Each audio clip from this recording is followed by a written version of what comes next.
ما كان محمد أبا أحد من رجالكم ولكن رسول الله وخاتم النبيين. نحمده ونصلي على رسوله الكريم وعلى عبده المسيح الموعود. اما بعد فاعوذ باللہ من الشیطان الرجیم بسم اللہ الرحمن الرحیم.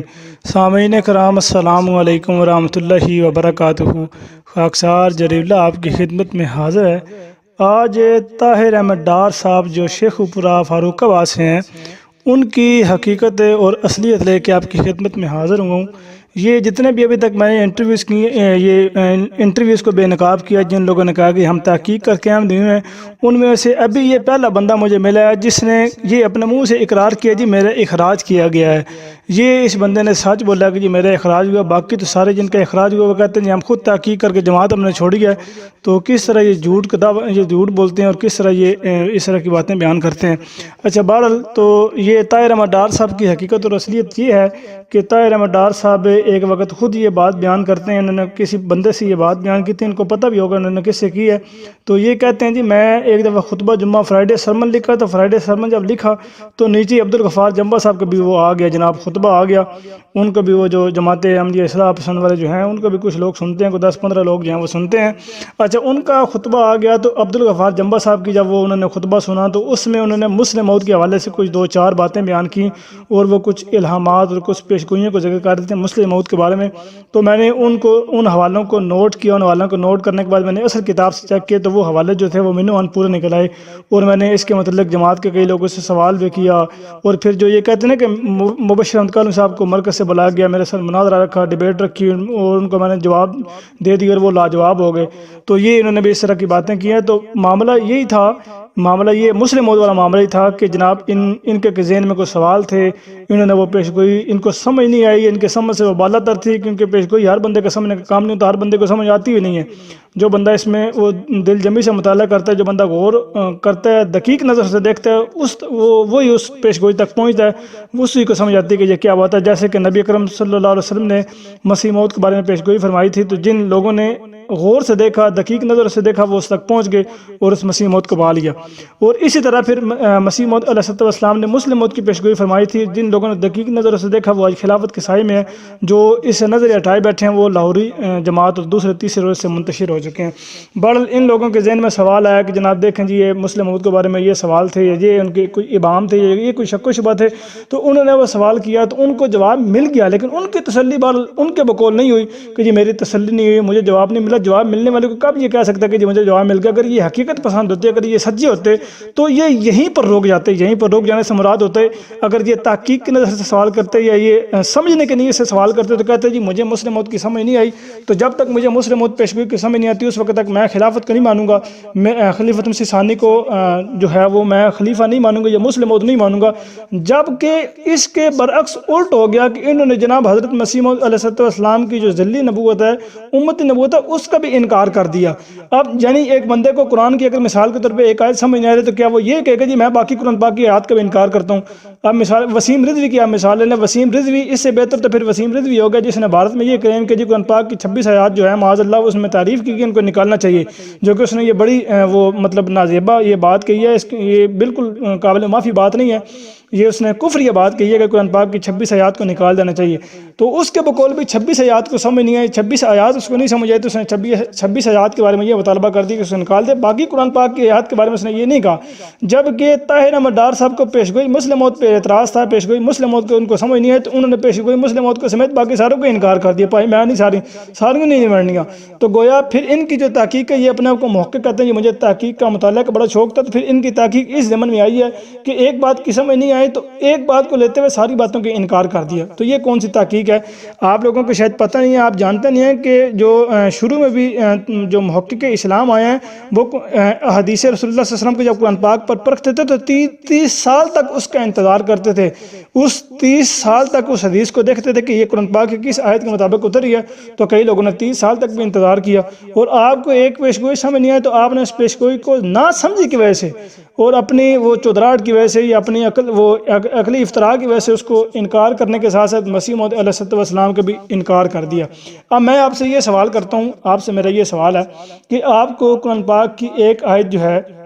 ایک آیت اگر اس کو آپ کو سمجھ نہیں آ رہی ہے, ابھی بھی قرآن پاک کی بیش بہا آیات ہیں جن کو آپ کو پتہ نہیں ہوگا کہ اس کا مطلب کیا ہے, ترجمہ کیا ہے اس کا یہ بھی نہیں پتہ ہوگا آپ کو. بیش بہا اکثر و بیشتر کا آپ کو نہیں پتہ ہوگا اس کا کیا ترجمہ ہے, اس کا معنی مفہوم شان نزول بالکل بھی نہیں پتہ ہوگا کہ یہ کس کے متعلق نازل کی گئی ہے, کس کے متعلق یہ بات بیان کی گئی. تو کیا آپ اس ایک آیت کو مد نظر رکھتے ہوئے باقی سارے قرآن پاک کے انکار کر دیں گے؟ حالانکہ آپ یہ بھول چکے ہیں, یہ بالکل اگر آپ کو واقعی تحقیق کا شوق ہوتا تو مسلم موعود کی کتاب الموعود آپ پڑھتے, جس میں حضور نے یعنی حضرت خلیفۃ مسیح ثانی نے حضرت مرزا بشیر الدین محمود مصعب خلیفۃ مسیح ثانی المسلم نور اللہ مرکزہ نے الموعود کتاب لکھی, اور اس میں ان 52 نشانیوں کا ذکر کیا جو حضرت مسیح موعود علیہ السلام نے پیشگوئی مسلم موعود کے حوالے سے 52 نشانیاں بیان فرمائی تھی. اور وہ ان 52 نشانیوں کو اپنے اوپر پورا ہوتے ہوئے انہوں نے تفسیر کے ساتھ یہ شائع کیا, اور پھر انہوں نے اپنے وہ کچھ خواب اور کچھ رویا اور کچھ الہامات کا بھی ذکر کیا کہ خدا تعالیٰ نے مجھے الہامی طور پہ یہ بات بیان کی, یا خدا تعالیٰ نے مجھے خواب میں یہ بشارت دی, یا اس کے بعد پھر یہ چیزیں ساری منظر عام پر آپ لاتے, دیکھتے, پڑھتے, مطالعہ کرتے, تحقیق کرتے, پھر کس نتیجے پر پہنچتے. لیکن آپ کا مقصد تحقیق نہیں تھا, بلکہ آپ کا مقصد کسی نہ کسی چیز سے, کسی نہ کسی وہ ایک بہانے سے جماعت سے نکلنا تھا. کیونکہ کئی دفعہ انسان جب پڑھتا ہے تو اس کے دماغ میں وہ ہضم نہیں اس کو اور ہوتا ہے, دماغ وہ بھاری پڑ جاتا, کہتا ہے یار میں تو کوئی بہت ہی پڑھ گیا, یار میں تو جماعت نہیں جانا, میرا تو مقام کوئی اور ہے, جماعت میں سمجھ نہیں پہ, میں تو بڑی جناب کو ڈاٹا قسم کا بندہ ہوں. تو اس لیے اس چودراہٹ کو برقرار رکھتے ہوئے دماغ میں کوئی اس طرح کے فضول آتے ہیں جس کی وجہ سے بندہ کہتا نہ نہیں یار میں جس لینڈ تے ٹرنا پیانا نہیں یار, اے میری لینڈ نہیں ہے, میں تو کتے اور جاؤں, مینوں لوگ پہچان نہیں رہے, میں تو بڑی جناب پہنچی شخصیت ہاں. تو پھر انسان پھر پٹری سے اترتا ہے, پھر بندہ کہتا ہے کہ چلو جی نکلو اتھوں. تو پھر یہ وجوہات بنتی ہے. تو ان کے جو عقائد و نظریات تھے یہ بالکل جماعت کے خلاف ہو چکے تھے. مسلم موعود پیشگوئی کے بارے میں جب بندہ ایک مسیح اسلام کی پیشگوئی کو ماننے کو تیار ہی نہیں ہے, وہ بندہ ایمان ہی نہیں لاتا, تو پھر اس کا جماعت احمدیہ سے کیا تعلق ہے؟ اس لیے پھر ان کا اس بات کی وجہ سے اخراج کر دیا گیا, جو کہ خود یہ ماننے بھی ہیں کہ میرے اس وجہ سے اخراج کیا گیا, میں نے سوال اٹھائے. لیکن اپنے تئیں وہ یہ بتانا چاہ رہے تھے کہ جی میں نے سوال کیے ہیں, میں نے سوال کر ہاتھ بندے کہا کر میں نے سوال کیے ہیں, تو مجھے کسی نے کوئی جواب نہیں دیا, کسی نے کوئی تشلی بخش جواب نہیں دیا. تو اس لیے ان کے پاس کوئی اور حربہ نہیں, انہوں نے میرے اخراج کر دیا, جو کہ یہ بالکل بے بنیاد بات ہے. جب انسان کا نظریہ, جب انسان کا عقیدہ, جب انسان کا موقف کسی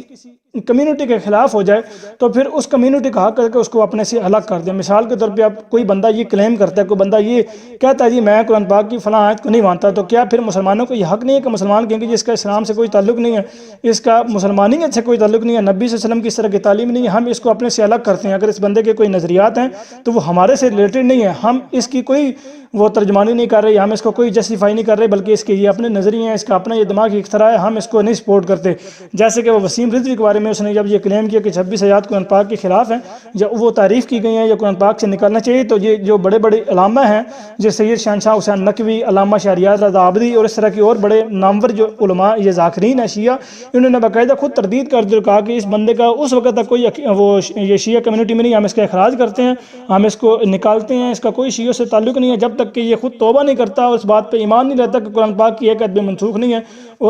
قرآن پاک کی ایک آیت میں بھی تعریف نہیں ہے, جب تک یہ عقیدہ رکھتا ہے تو اس وقت تک اس کا شیعت سے کوئی تعلق نہیں ہے. تو پھر یہ اعلان کیے جاتے ہیں. مثال کے طور پہ ایک اور آپ کو مثال دیتا ہوں, جیسے اہل سنت والجماعت نہیں, والجماعت تو دیوبندی ہے, والجماعت بریلوی ہے. تو اہل سنت والجماعت میں جب کوئی معاملہ آتا ہے, جب ان کے عقیدے کے خلاف کوئی بات جا رہی تھی, مثال کے طور پہ یہ جو پیر سید عرفان شاہ مشدی ہیں, انہوں نے اپنے فرقے کے متعلق کو بات کی جو ان کو پسند نہیں ہے, انہوں نے اس کے اخراج کر دیا, کہہ دیا اس کا اہل سنت و جماعت سے کوئی تعلق نہیں ہے, بریلی سے فتویٰ آ گیا. اس کے علاوہ یہ ڈاکٹر طاہر القادری کے بارے میں یہ بریلی سے فتویٰ آ گیا ہے, اس کے علاوہ اور ان کے یہ مفتی حنیف قریشی کے بارے میں یہ فتویٰ آ گیا ہے. تو پھر جب نظریات اور عقائد اس کمیونٹی کے خلاف ہو جاتے ہیں تو اس کا پھر حق بنتا ہے اس بات کی اعلان کرنا کہ جناب اس کا ہمارے سے کوئی تعلق نہیں ہے. جو بندہ یہ کوئی بات کرے گا, جو بندہ یہ کوئی کسی چیز کا اظہار کرے گا, تو وہ وہ جو چیز ہوگی وہ جماعت احمدی کی طرف سے نہیں ہوگی، بلکہ وہ اس کا اپنا ایک نظریہ ہوگا، اپنا ایک عقیدہ ہوگا، ہمارے سے اس کو کوئی لینا دینا کوئی تعلق نہیں ہے۔ تو اگر آپ کو تحقیق کا شوق ہوتا آپ کتاب المعود پڑھتے، اگر آپ کو تحقیق کا شوق ہوتا کتاب ابھی اس زمانے میں موجودہ راہ نجات کی کتاب ہے، راہ حق کتاب ہے، وہ آپ پڑھتے۔ اس کے علاوہ یوٹیوب پہ ڈاکٹر محمد یحییٰ صاحب نے پتہ نہیں کتنے بے شمار پروگرامز کیے ہیں عبدالغفار جمبا صاحب کے متعلق، کہ ان کے کیا دعوے تھے، اس دعوے میں وہ کیا دعو پیج لگاتے ہیں اور کس چیز کو چھپاتے ہیں اور کس چیز کو بتاتے ہیں، یہ آپ یہ دیکھتے۔ اس کے علاوہ پھر خود تحقیق کرتے اور پھر مسلم موعود کی اپنی تحریرات پڑھتے، ان کے پھر مد مقابل وہ جن لوگوں نے انہوں نے مد مقابل تفسیر نویسی کو بلایا، کیا کسی جھوٹے شخص کے متعلق بھی یہ بندہ دعویٰ کر سکتا ہے کہ یار یہ بندہ کسی یعنی کہ جھوٹا بندہ بھی یہ دعویٰ کر سکتا ہے جو بندہ خدا کی طرف سے نہ ہو اور جھوٹا بندہ، اور وہ یہ کہے کہ آؤ جی مجھ سے تفسیر نویسی پر مقابلہ کرو، آؤ جی قرآن پاک کی آیات کو قرآن نکالتے ہیں، اس کی تفسیر نکلتی ہے، اور ایسی تفسیر لکھیں گے نہ تم سے پہلے لکھی ہوگی نہ کوئی اور لکھے گا، بلکہ وہ قرآن پاک کے مطابق ہوگی، آؤ مقابلہ کرو۔ کیا جھوٹا بندہ بھی یہ کلیم کر سکتا ہے؟ نہیں کر سکتا۔ حضرت مسلم موعود، حضرت مرزا بشیر الدین محمود احمد صاحب خلیفۃ مسیح ثانی المسلم موعود نور اللہ مرکزہ نے یہ لوگوں کو چیلنج کیا، مخالفین احمدیت کو بلایا، آؤ مقابلہ کرتے ہیں تفسیر نویسی پہ۔ کسی میں ہمت نہیں ہو کہ مقابلہ کرے۔ حضرت مرزا بشیر الدین محمود احمد صاحب نے بڑی زبردست اور بڑی جامع کتب لکھی ہیں، تفسیر کبیر لکھی ہے، بڑی کمال اور ذہین قسم کی تفسیر لکھی ہے، قرآن پاک کے معنی و مفہوم، تشریحات، اس کی وہ حل لغات، اور پتہ نہیں کس طرح سے انہوں نے وہ معنی و مفہوم اور تشریحات سمجھائی، اور پھر یہ بندہ کہتا ہے جی ان کا دعویٰ درست نہیں ہے۔ یہ جھوٹے بندے کا متعلق بھی کوئی بندہ یہ کہہ سکتا ہے؟ یعنی کہ جھوٹا بندہ بھی کبھی یہ دعویٰ کر سکتا ہے؟ کبھی بھی نہیں کر سکتا۔ اس کے علاوہ حضرت مرزا بشیر الدین محمود احمد صاحب خلیفۃ ثانی المسلم موعود نور اللہ مرکزہ نے اپنی خلافت کے مبالغے کے لیے وہ لوگوں کو مخالفین کو بلایا، جن لوگوں نے حضرت مرزا بشیر الدین محمود احمد صاحب پر الزام بھی لگائے، اس الزام کا جواب اس مبالغے کی صورت میں نہیں دیا، لیکن یہ مبالغے کی صورت میں بھی دیا، اور پھر یہ بھی بات بیان فرمائی کہ چونکہ جو وہ الزام لگا رہے ہیں اس کا مبالغہ تو نہیں بنتا، لیکن اگر ان کو یہ شک ہے کہ میں خدا کی طرف سے خلیفہ نہیں اور مجھے خدا نے متمکن نہیں خلافت پر فرمایا، تو آؤ مجھ سے مبالغہ کرو، کوئی میدان میں نہیں آیا۔ اسے کہتے ہیں حق کی نشانی، اسے کہتے ہیں صداقت، اسے کہتے ہیں منہ بولتا ثبوت۔ یہ لوگ یہ باتیں کیوں نہیں بیان کرتے؟ 1914 میں جب جماعت کی یہ حال ہو چکے، جب لاہوری جماعت الگ ہوگی اور جو جماعت احمدی عالمگیر ہے وہ الگ ہوگی، تو اس وقت جماعت کی اس قدر حالات ہو گئے کہ جماعت کی جتنا بھی نظام، مالی نظام تھا وہ سارا لاہوری جماعت کے پاس تھا، وہ الگ ہو گئے۔ تو اس وقت حضرت مرزا بشیر الدین محمود احمد صاحب خلیفۃ مسیح ثانی المسلم موعود نور اللہ مرکزہ کی جو عمر تھی وہ تقریباً 25 سال تھی، اور اس 25 سال میں اس قدر انہوں نے ہمت و استقلال سے جماعت کو سنبھالا، جیسے ایک ماں اپنے بچوں کو سنبھالتی ہے، اس کو پروان چلاتی ہے، اس کی پرورش کرتی ہے، اس وقت انہوں نے سنبھالا، اور وہ ایسی حالات بن چکے تھے جو حضرت محمد مصطفیٰ صلی اللہ علیہ وسلم کی وفات کے بعد حضرت ابوبکر صدیق رضی اللہ تعالیٰ عنہ کی خلافت کے حالات بنے تھے، اور اس وقت حضرت ابوبکر نے ایک خلافت کو اس وقت خلیفہ کے طور پہ انہوں نے جو وہ فریضہ انجام دیا، ایک ماں کی طرح دیا، جیسے ماں اپنے بچوں کو پروان چلاتی ہے، ماں اپنے بچے کی پرورش کرتی ہے، اس کو وہ ہر برے چیز سے روکتی ہے، بالکل اسی طرح حضرت مرزا بشیر الدین محمود احمد صاحب خلیفۃ مسیح ثانی المسلم موعود نور اللہ مرکزہ نے اس چیز کو وہ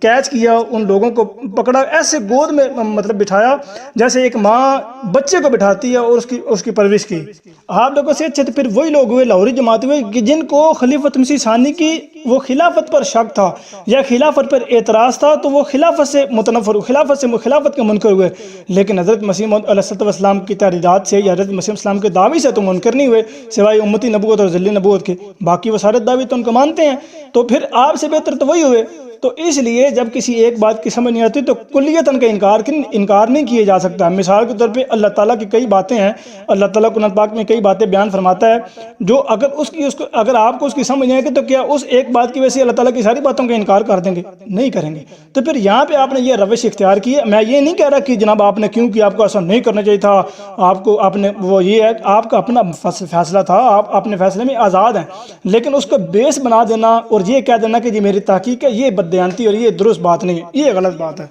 اور جس عبدالغفار جمبا صاحب کا آپ نے سہارا لیا یا ان کی تحریرات پیش کی ہیں یا ان کے اپنے حوالے پیش کیے ہیں، وہ خود اس طرح کا بندہ ہے کہ وہ حضرت مسیح موعود علیہ السلام کی تحریرات سے فرار ہوتے ہیں۔ اب چونکہ وہ ایک مذہبی رہنما ہیں تو اس لیے میں ان کو بدتمیزی سے نام نہیں لینا چاہتا یا بدزبانی نہیں کرنا چاہتا، جو کہ میں کرتا بھی نہیں ہوں الحمدللہ۔ تو ان کی جو تحریرات آپ پیش کرتے رہے ہیں وہ خود حضرت مسیح السلام کی تحریرات سے فرار ہوتے ہیں، وہ ایک طرف تو مسیح موعود کو حق و عدل مانتے ہیں لیکن دوسری طرف حضور کی تریت کو مانتے ہی نہیں ہیں. مثلا وہ حضور کی وہ کہتے ہیں جی مہدی جو ہے وہ آئے گا. عیسیٰ نبی صلی اللہ علیہ وسلم نے فرمایا کہ وہ امت کیسی ہلاک ہو سکتی ہے جس کے شروع میں درمیان میں مہدی اور آخر میں عیسیٰ ابن مریم ہوں گے. وہ اس روایت کو بار بار بیان کرتے ہیں. اس روایت کو حضرت مسیح علیہ السلام نے ضعیف قرار دیا. اس روایت کے متعلق حضور نے فرمایا کہ وہ امت کیسی ہلاک ہو سکتی ہے جس کے شروع میں اور آخر میں مسیح ابن مریم ہوں گے. مہدی کے درمیان میں ذکر ہی نہیں کیا. حضور نے اپنی کتاب حمامۃ البشر میں مہدی کے متعلق تمام روایات کو مخدوش اور ضعیف قرار دیا ہے. تو وہ بندہ خود حضرت مسیح موعود علیہ السلام کی تعلیمات کے انکار کرتا ہے اور ان کی تعلیمات کے خلاف وہ بات کرتا ہے اور پھر وہ یہ بھی کہتا ہے جی میں حق و عدل مانتا ہوں. یہ کیسا حق و عدل ماننا ہے؟ جب انسان کو شہرت کا چکر ہو، جب انسان کو شہرت کا لالچ ہو، جب انسان کو اس طرح کا لالچ ہو تو اس کے بعد پھر وہ یہ قدم اٹھاتا ہے، کہتا ہے کہ جی میں اس سے نکلوں گا تو دیکھنا کس طرح واہ واہ ہوگی، لوگ جشن منائیں گے، لوگ کہیں گے واہ جی واہ جناب ایک قادیانی تھا وہ مسلمان ہو گیا، یہ ہو گیا. کس طرح کے لوگ ہیں یار، یہ پتنی عجیب و غریب قسم کے لوگ ہیں. ان کا شمار پتنی یہ کوئی میرے خیال ہے اسی الگ کوئی سیارہ ہے، وہاں سے یہ لوگ آتے ہیں شاید.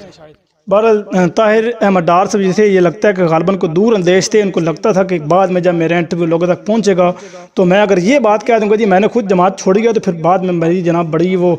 عجیب قسم کے لوگ کہیں گے یار تنوں تو جماعت چو کاٹ دیتا سی تو کیسا نہ چھڑی ہے. تو اس لیے انہوں نے دور اندیشی کو دیکھتے ہوئے یہ بات خود ہی اقرار کر لی کہ جناب میرا اخراج ہوا تھا اور میرے یہ جو تھے وہ میرے نظریات تھے یا میں نے سوال کیا تو اس کے جواب نہیں ملے تو میں نے جماعت ہی چھوڑ دی. دسو یار.